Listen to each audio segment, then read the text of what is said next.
அப்படிப்பட்ட எம்ஜிஆருக்கும் எனக்கும் என்ன ஒரு இது எந்த ஆளுக்கும் நடக்க முடியாத ஒரு சமாச்சாரம். அவர் சீஃப் மினிஸ்டராக இருக்காரு.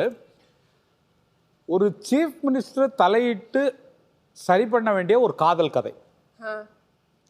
கதை சொல்ல போற அவர் நடிக்கிறதுக்கு போய் வீட்டில் சொல்லியாச்சு. அவர் கதையை பேசாம முன்னு கேட்டிருக்காரு.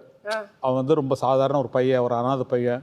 அந்த பையன் வந்து ஒரு காலேஜில் பஸ் கண்டக்டராக வேலை செய்கிறான். அந்த காலேஜில் படிக்கிற ஒரு பெரிய பணக்கார பொண்ணு இவனோட ஆக்டிங்கும் இதையும் பார்த்துட்டு அவன் மேலே ஆசைப்படுறா. இது பிரேக் வந்தது, அவனை பிடிச்சி ஜெயிலில் வச்சுருக்காங்கன்னு நான் சொல்கிற மாதிரி கதை. அதுக்கப்புறம் அவர் என்ட்ரி ஆகி அந்த பையனுக்கு சேர்த்து வைக்கிற மாதிரி ஒரு சமாச்சாரம். அவர் செகண்ட் ஹாஃபில் வர மாதிரி கதையை கேட்டு முன்னிருந்தார். என்ன ஒரு ரியாக்ஷனும் இல்லாமல் இருக்கீங்க, என்னது சொல்லுங்கன்னா, எவ்வளோ நாள் அப்படின்னாரு.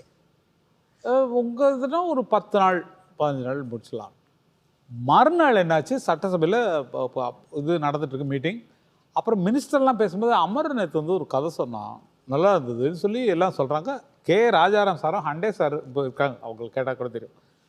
அங்கே போய் சொல்லிவிட்டு என்னை கூப்பிட்டு அவங்க திட்டுறாங்க. யோ, அவர் சீஃப் மினிஸ்டரியா, அவரு போய் நடிக்கிறத கூப்பிட்டுட்டு இருக்க நீ சொல்லி என்னை பிடிச்சி இது பண்ணாங்க. அப்படி அவ்வளவு நேசமான பாசமான ஒருத்தர்.